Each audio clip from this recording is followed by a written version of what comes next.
Very much. We're going to move over to Bridge. Is he still here? And the talk will be percutaneous tricuspid repair, and we gave you a good segue to that.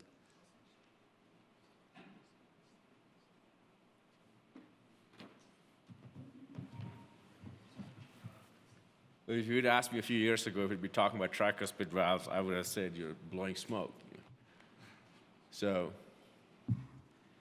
we all know about this. There's plenty of publications, and the bottom line is everybody says tricuspid valve is the forgotten valve. I still think it is still the forgotten valve. And I'm very much a culprit. Look at an echo, and I'll, well, looks like moderate. Well, it looks like moderate to severe. What am I going to do about it? Nothing much. Put them on a little bit of diuretics, and everybody goes home. And how many times did I look at the tricuspid valve much the way I look at the aortic valve or the mitral valve? Almost never. Till a few months ago, when we started saying, okay, maybe we can do something about it. And that's when I started learning about the anterior leaflet, the posterior leaflet, the septal leaflet, and as the orientation of all these three leaflets on the right side. So if you were to look at the prevalence and incidence, it's staggering. 4.7 million people in the EU, 2.5 in the United States, and how many get operated? 10,000 only in the United States. So what happens to the rest of the 200,000 patients? These are the patients who keep coming back to us with lower extremity swelling, ascites, lack of appetite, feeling miserable, and we keep feeding them more and more diuretics, and their renal function keeps going to hell, and then the nephrologists get happy and they get put on dialysis, and they eventually wind up dying. Well, obviously, greater than 25% mortality at year 1 for severe TR. We never think about tricuspid regurgitation as having a 25% mortality. It is usually secondary, usually to some left-sided issue. Obviously, prognosis is poor.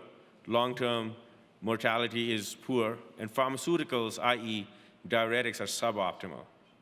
So, and there are very few surgeries that are performed for isolated tricuspid repair because the outcomes are not so great. We heard Brian talk about that in the question and answer session. So surgical treatment options is quite a few, annuloplasty, de Vega repair, Clover technique, Hetzer repair, K repair, and so on and so forth. Obviously, replacement certainly is an option. We did the first, it should say, successful MitraClip about 3 years ago. The first one was done by Scott Lim at UVA, and he got a great result almost half an hour after he started, and everybody clapped. Unbeknownst to everybody, they got the Swan-Ganz catheter caught in the MitraClip. And after 6 hours, poor guys, they embolized the MitraClip and wound up being an unsuccessful procedure. And hence ours was the first successful procedure. And we did not know, come from the groin, come from the neck, and we tried both of them. And you can see there's a MitraClip in the mitral position, and there's another clip that's going into the tricuspid space. I'm right next to the pacer lead. And again, this is intracardiac echo imaging. The device is coming to the tricuspid annular plane. Device is not working. Okay. So you can see the clip in place. You can see the pacemaker lead right next to it. And so still residual TR, but much better than what we started. So we did 3 cases, and then we stopped. We were waiting for Abbott to come up with their new TriClip device that they've been working on. Hopefully, at some point in time in the near future, there will be a trial to look at the TriClip in isolated TR patients. So let's talk a little bit about MitraLine and TriLine. So obviously, you've heard about the MitraLine device. It's been around for a little while. Unfortunately, has not made much of a headway. But it seems like that this device is going to make a huge headway, or it seems like that on the tricuspid side. And the idea is to deliver pairs of polyester pledgets and to pull them together, basically mimicking what a surgeon would do in the operating room. And the idea is very simple. You come from the IJ, and you put your wires through the tricuspid annulus, and the pledgets come together. And it's a pretty elegant procedure, and you can see in a porcine model the 2 pledgets coming together. And these pledgets get endothelialized, and basically the most important part that I personally like about this is you're not leaving any footprint behind. You're not leaving a big device sitting there that then will become a major problem.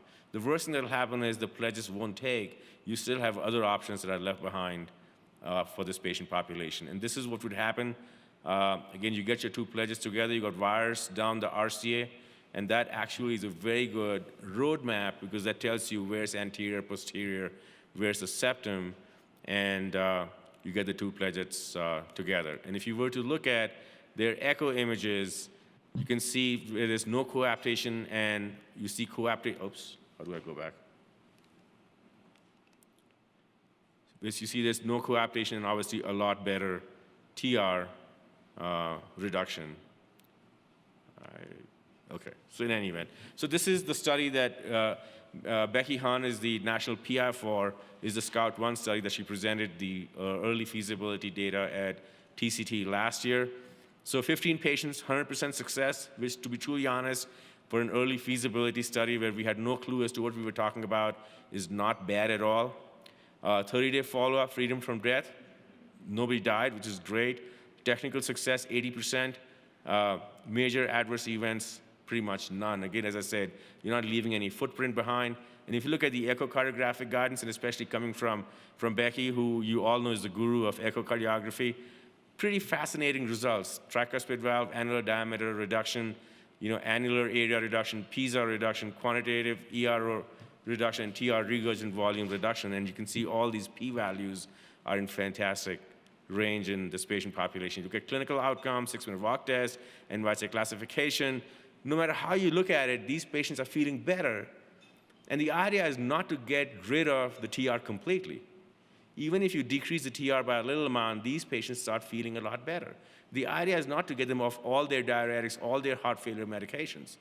And it's, at the end of the day, it's improvement in their quality of life. So SCOUT-1, the 30-day summary, first reported clinical cohort in a US early feasibility study, high procedural success rate, robust safety signal, significant reduction in tricuspid annular diameter and regurgitant orifice area with an increased forward flow, significant improvement in patients' symptoms and quality of life measurements. So ladies and gentlemen, I truly think for those of us who are actively doing it, and me and Brian hopefully are going to get to do this hopefully in the next few weeks' time, as soon as our contracts department get their act together, I believe, right?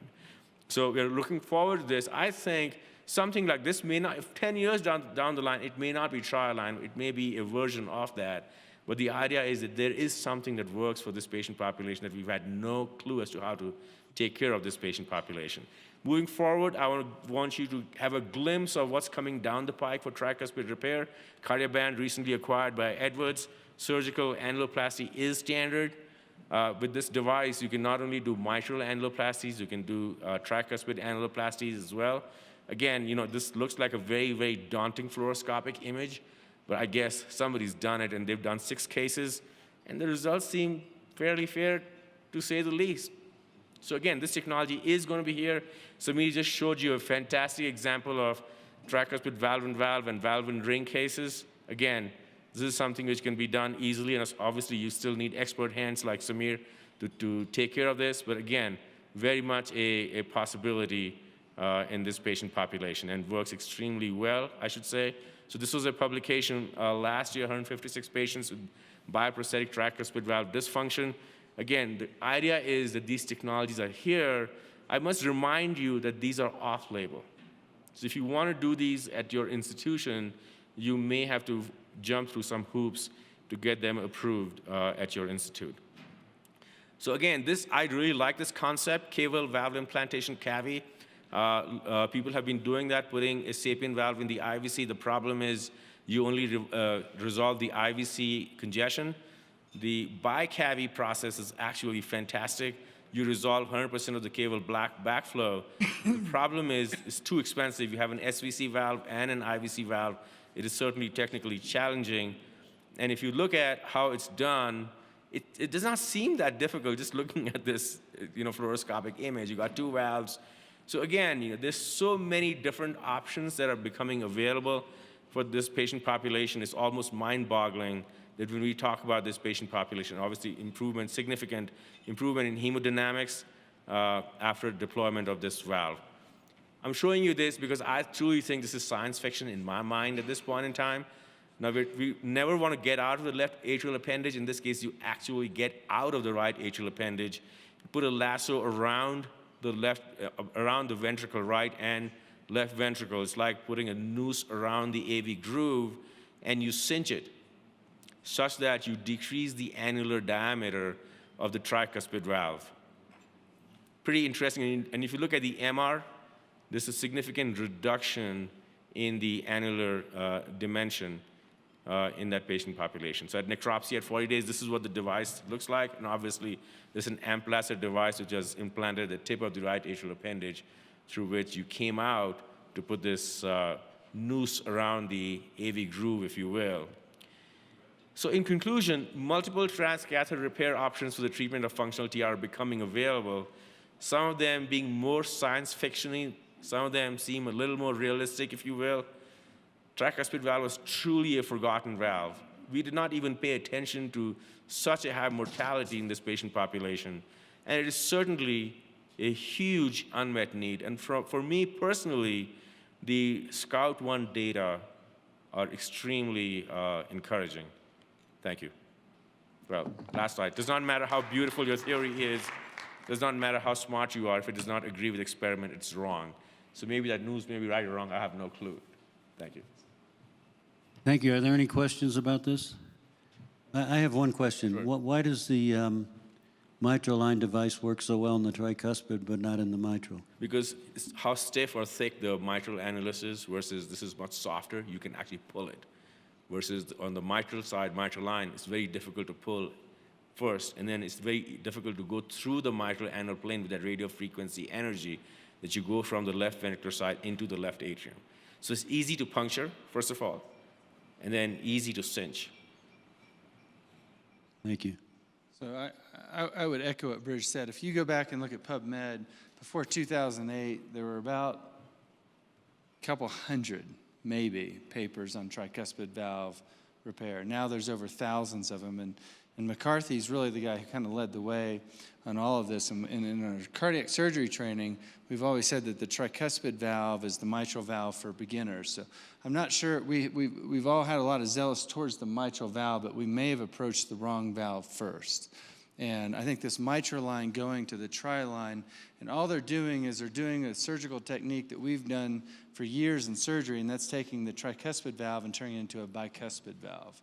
And then to see that there's going to be a band to then reinforce that, me personally, just even as a surgeon or a hybrid surgeon, whatever we talk about, I'm very excited about it because Bridge is right. We've ignored the tricuspid valve. We used to say, you fix the left side, the tricuspid valve gets better. It doesn't. You can manage patients with tricuspid valve regurgitation. They'll do okay. They don't. They die. Okay, so if we're going to truly take transcatheter therapies to where it needs to be, we have to be able to do everything that we do as surgeons, but with catheters. And the real heroes in my mind are the engineers. And it's coming. It'll happen. Great, thank you. Thank you very much.